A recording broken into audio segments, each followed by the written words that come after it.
o'clock. Fan Central Pitchside, brought to you by Edgechem, AIM Financial Services, Texaco, and Connex.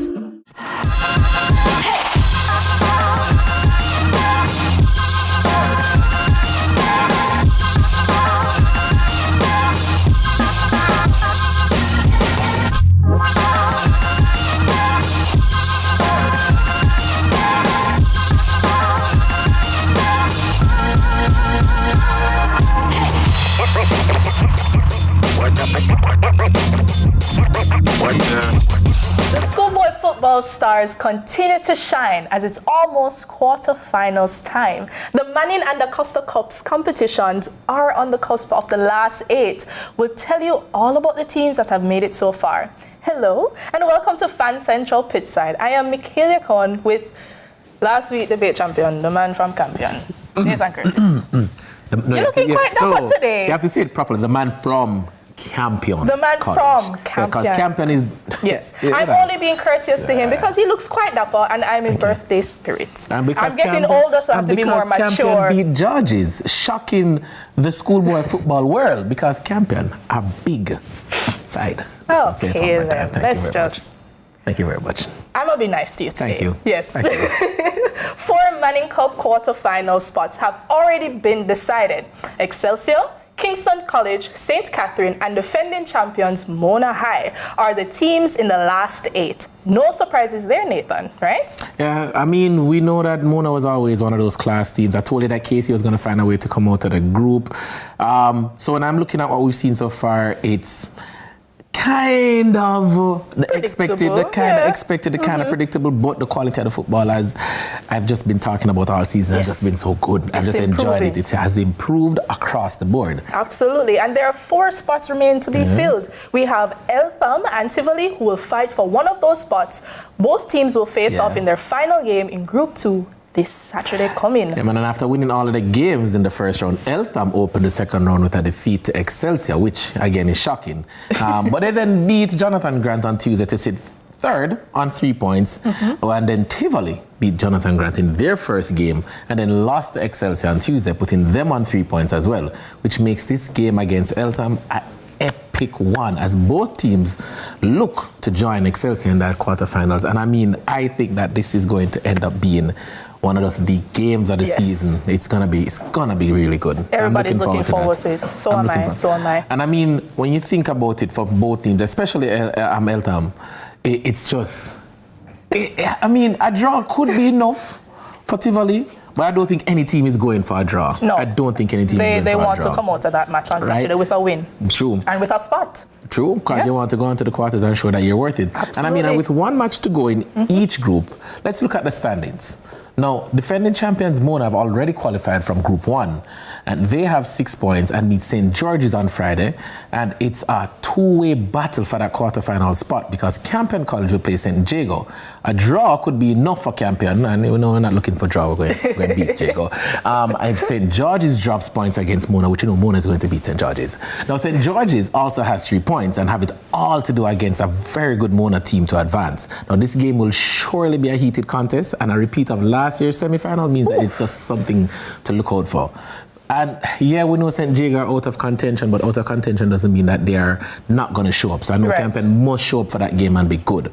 Now in Group 2, Excelsior are already in the last 8 and with 6 points. Now Tivoli and Eltham chase that final spot as we spoke about earlier, and both are on 3 points. Meanwhile, Jonathan Grant are eliminated with 0 points, and they will face Excelsior. Now in Group 3, which I would call it the group of death, KC leads. I'm glad to see that I at least had that prediction correct with 6 points. And they are in the quarterfinals. Now Heidel and Stats and Wolmer's all have a chance of joining them. And I mean, I'm disappointed. I really thought Heidel would have shown a little bit more. I thought so too. But that just makes the last game so much more fun. The group of death. The group of excited, death. Love excited. it. And St. Catherine have definitely booked their spots from Group 4, leading with 6 points. Jamaica College on 4 needed a point to get to the quarterfinals. And with that, we go to the break with highlights from Kingston College's win over Wilmers on Tuesday. See the goal that came early in the match that went in Wilmers' boys' favour. Ball played inside and Cristiano Myers didn't do a lot with it. Trying to make the clearance, the 15-year-old. I'm sure he learned from this mistake. Gallimore was also a light. It was a wonderful ball inside. Martin, his initial effort was spectacular, saved by Dryden, but he really could do nothing about the follow-up. From point blank range, he headed that one across the line. And then I reckon that was a cheap call. Daly going down, Ricketts stepping up, scoring his 9th goal of the campaign. In the 84th minute, Ricketts, there was a spill and put over the line. Deshaun Byfield getting his 20th goal of the campaign. Well, first and foremost, congratulations to Kingston College. Well tried, Wolmers. Today's game, it wasn't easy. As you see, Kingston College basically was a very physical team. And our youngsters, I think they have tried their best. But, you know, at this level, you don't know. Schoolboys are accustomed to errors, in which they did. As a result of that, KC get back, and then they flow with the momentum. Yeah, first of all, this was part of the plan. We really want to get through the preliminary round and to lift our tempo, lift our standard of play for this round, because we recognize that it would have been more challenging than the preliminary round. I asked the boys from last week to let's change gear, let's play up to our next level now. This is what this round requires, and I thought these two games we did that.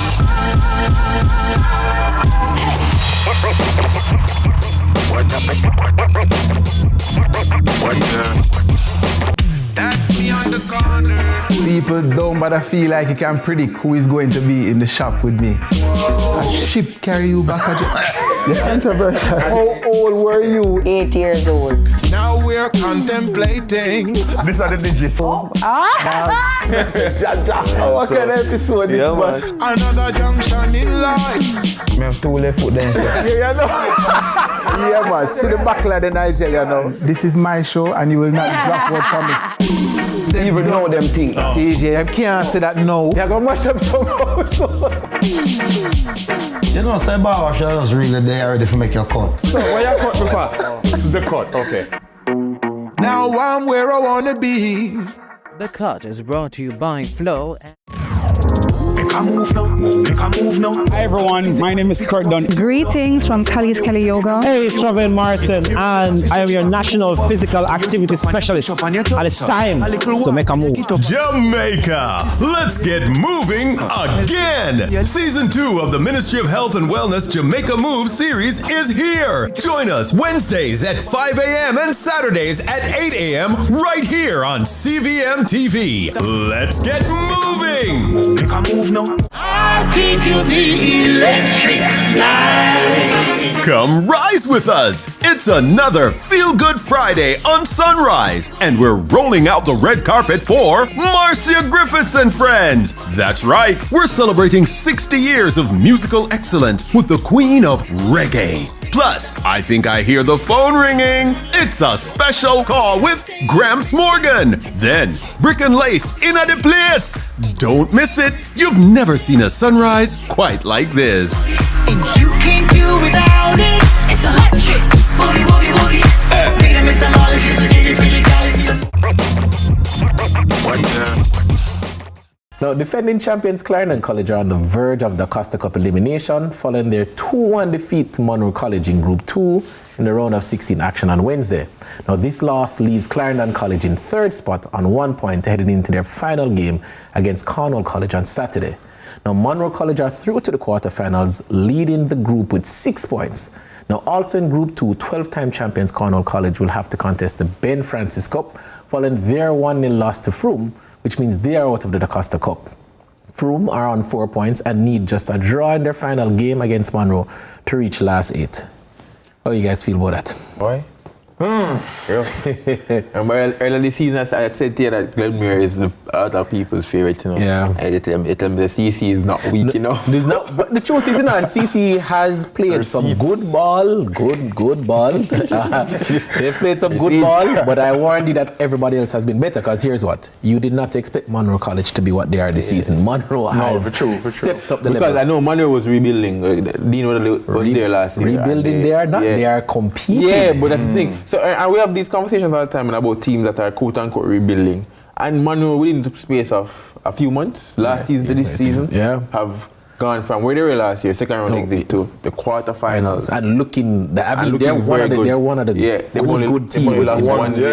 One defeat so far for the season. It was against Parish Mates. And I mean, in my mind, they were resting, because that was, I think, one of the last or the second to last game for the season. The last game. So for me, when I look at that, I'm not going to say that Clarendon College has not been lesser than what we expect. They have been.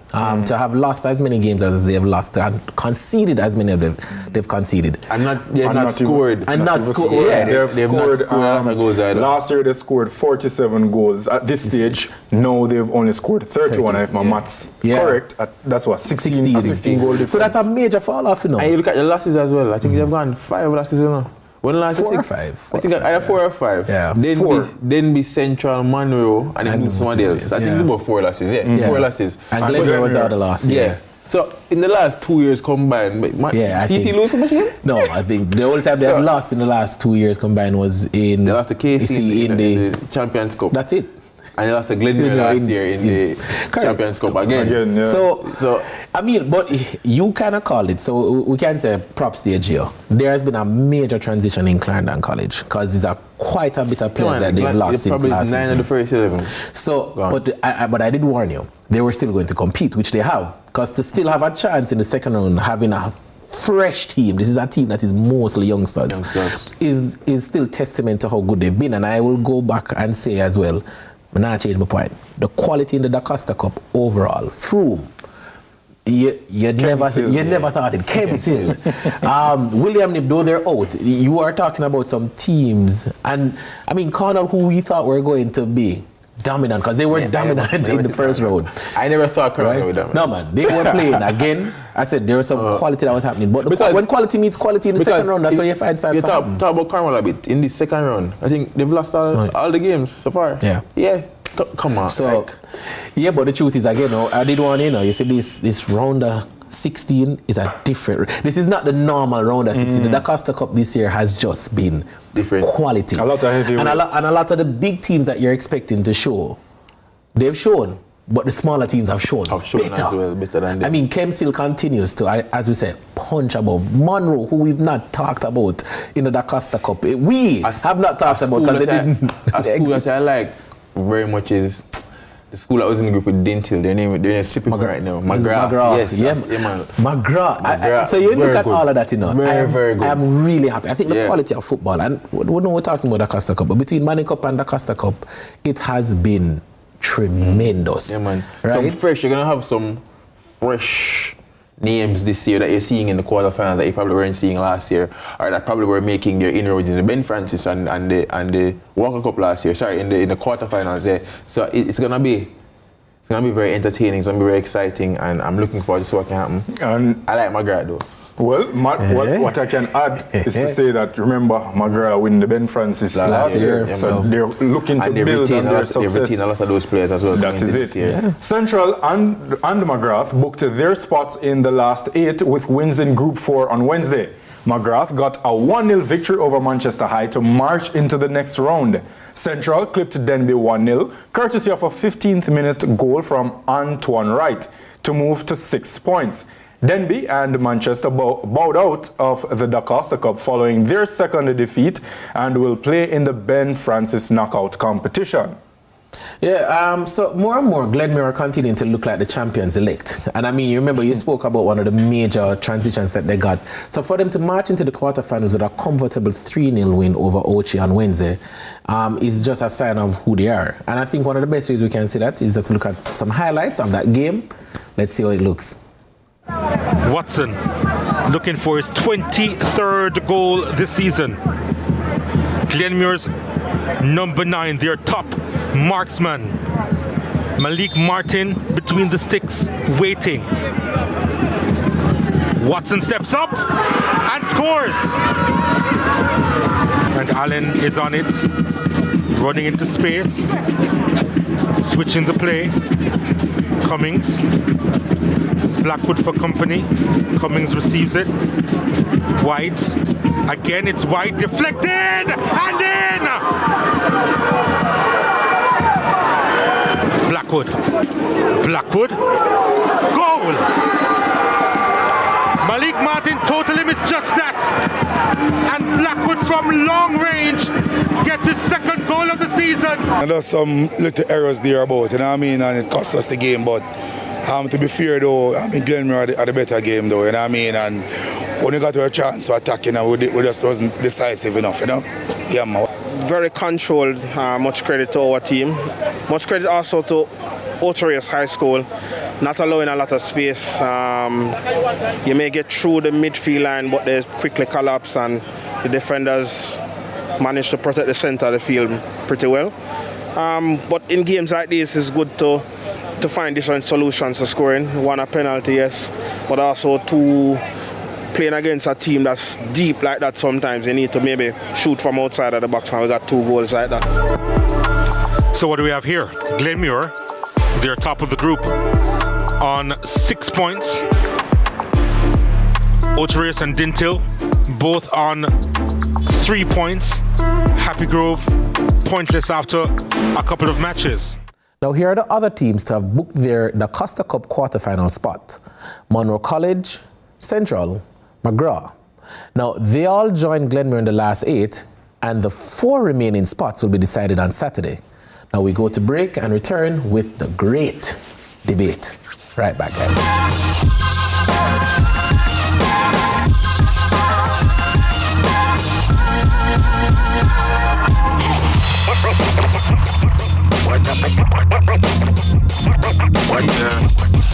Tired of the high interest rates and the whole heap of loan payments every month? Take a debt consolidation loan from AIM to pay credit card bills and all other high interest rate loans from other institutions. Make one low monthly payment to AIM and take home some extra money in your pocket. That's financial freedom. One loan, one low payment, more money in your pocket. Call AIM today to lower your loan payment. And remember, you won't find a better deal elsewhere. Guaranteed. Jamaica Food and Drink Festival's Meat Street and the Market is back in partnership with the Port Authority of Jamaica. Saturday, November 9, 3 to 10 p.m. at the historic Naval Dockyard in Port Royal, Kingston. Food trucks, restaurants, and chefs galore. Enjoy CB pan chicken, Helsha-style fish, gourmet pastas, veggie delights, street eats, and so much more. Guided tours, live entertainment, and kids zone. Park and ride with JUTC. Meat Street and the Market. Saturday, November 9. Adults 2,000, children under 10 free. Tickets at JA Food and Drink Kitchen on Cork, Content Spring, Candy Craze Waterloo, CPJ Market, and Genus Pharmacy Portmore. Pay with Visa or buy online at jafoodanddrink.com. Hey you know all the people in your business? You should take advantage of CVM TV's unbeatable small business advertising package. Trust me. And get your goods and services in front of your customers today. For $150,000, you get a high-quality professional commercial. Plus 20 prime-time commercial spots. That's massive exposure at a fraction of the cost. Including on the #1 morning show in Jamaica, Sunrise. So don't wait. Call us on 658-208-5377 and see your business goals happen right here on CVM Television.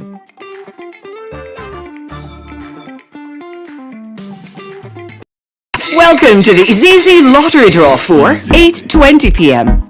Thursday, October 31st, 2024. The one-drop winning number is 9. The hat-trick winning numbers are 9, 6, 6. The four-play winning numbers are 0, 5, 5, 7. The Lucky Day Lotto winning numbers are 10, 11, 19, 8, 7. The fireball is white. Thank you for playing with Izizi.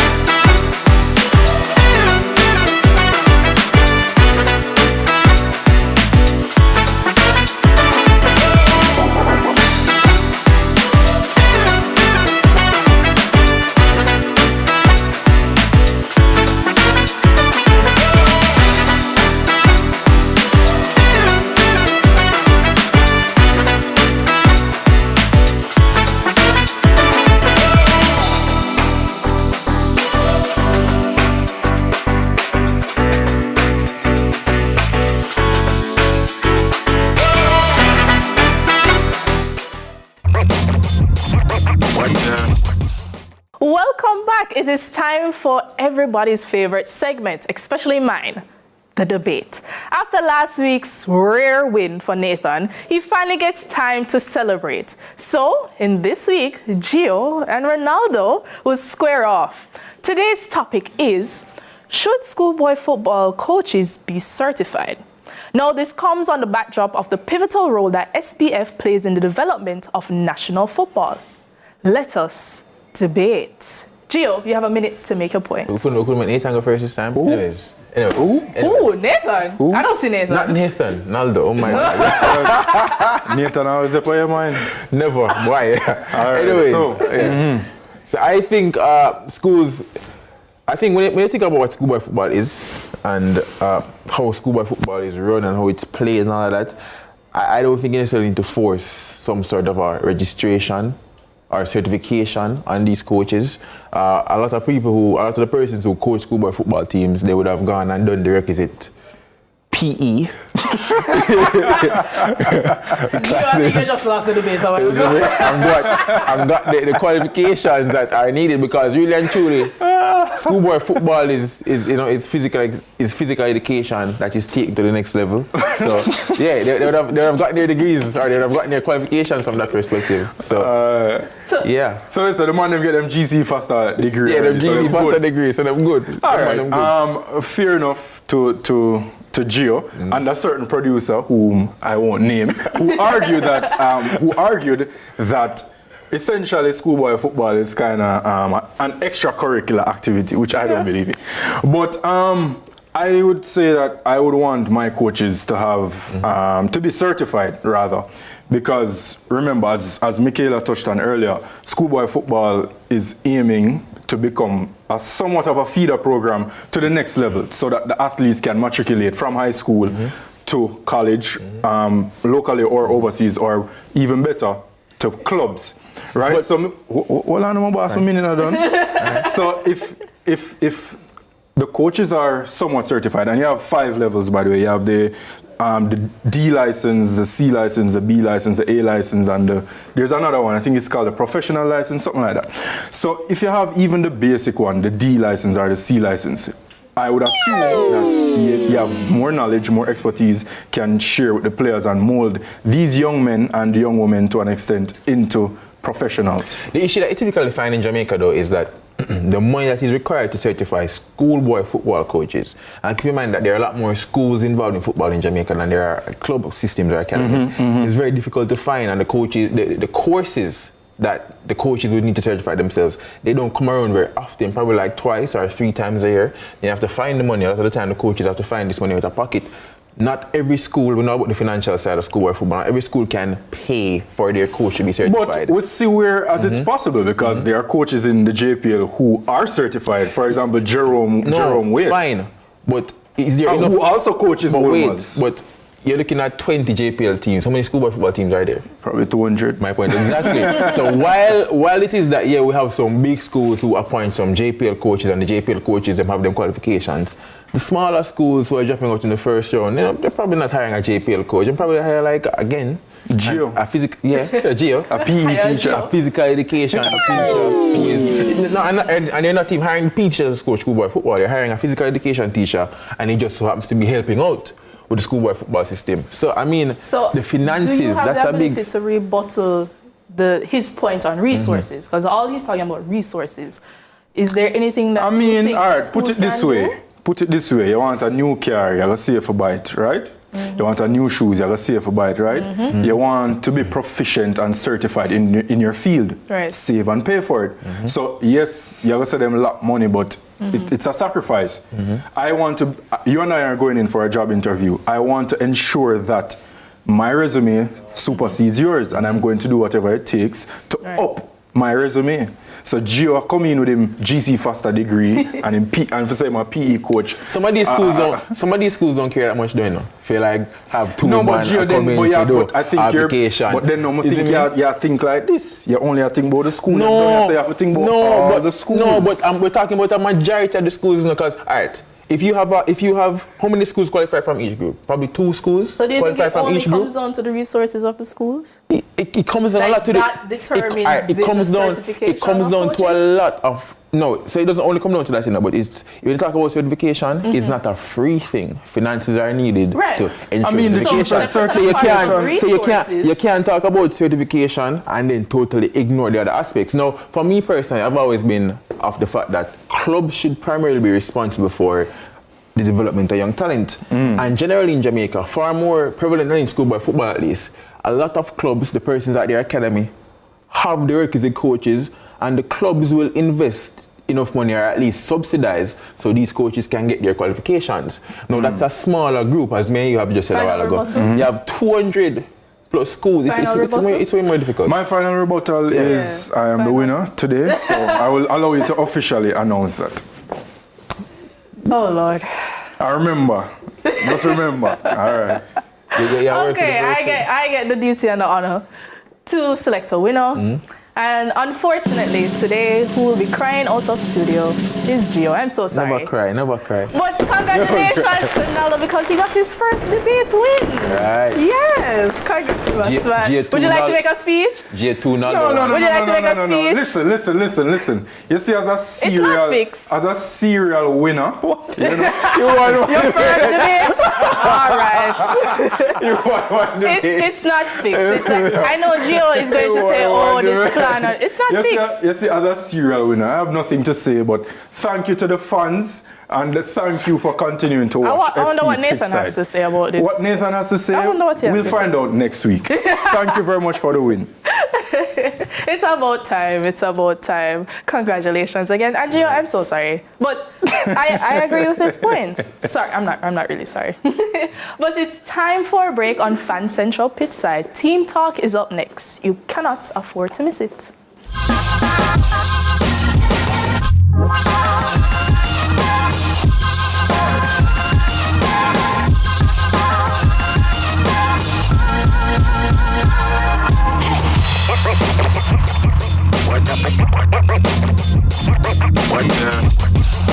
Our days get a little complex sometimes. Often so many things make sense, yet so many do not. We are being intentional about giving prominence to the big stories in order to clarify and enlighten. Lead Story explains who, what, when, where, why, and how. Lead Story with George Davis, weekdays at 6:30 p.m. on CVM TV. Teach you the electric slide. Come rise with us. It's another